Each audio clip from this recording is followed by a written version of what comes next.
చిత్తూరు జిల్లా పుల్చల మండలంలోని పంటలపై ఏనుగుల గుంపు తన దాడుల వేటను కొనసాగిస్తుంది.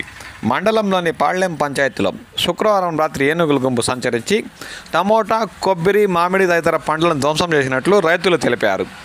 ఇవి ముందుగా తూర్పు విభాగం అటవీ ప్రాంతంలోని సూరప్ప చెరువు నుంచి బయలుదేరిన ఏనుగుల గుంపు పాళ్లెం వద్దకు చేరుకున్నాయి. గ్రామానికి చెందిన మాజీ జడ్పీటీసీ సభ్యులు మురళీధర్కు చెందిన టమాటా పంటలను ఏనుగుల గుంపు ముందుగా ధ్వంసం చేశాయి. అక్కడే ఉన్న డ్రిప్ పైపులను విరిచేశాయి.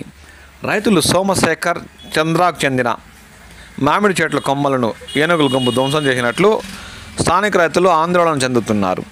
రైతు కుమార్కు చెందిన కొబ్బరి చెట్లను ధ్వంసం చేసిన ఏనుగుల గుంపు పశుగ్రాసాన్ని కూడా తొక్కేసింది. తిరుగుముఖం పట్టిన ఏనుగుల గుంపు మార్గంలోని పలు మామిడి చెట్ల కొమ్మలను విరుచుకుంటూ పంటను నీలరాల్చుతూ అడవిలోని చింతల వంక వద్దకు చేరుకున్నట్లు స్థానికులు ఆందోళన చెందుతున్నారు. శనివారం ఉదయం ఏనుగు దాడిలో ధ్వంసమైన పంటలను అటవీ శాఖ సిబ్బంది పరిశీలించారు. ఈ ఏనుగుల గుంపును దూర ప్రాంతాలకు తరలిస్తే తప్ప రైతులకు కష్ట నష్టాలు తప్పవని వారు వాపోతున్నారు. సంబంధిత శాఖ అధికారులు ఈ ఏనుగుల గుంపును దూర ప్రాంతాలకు తరలించేందుకు కృషి చేయాలని వారు ఈ సందర్భంగా కోరుతున్నారు.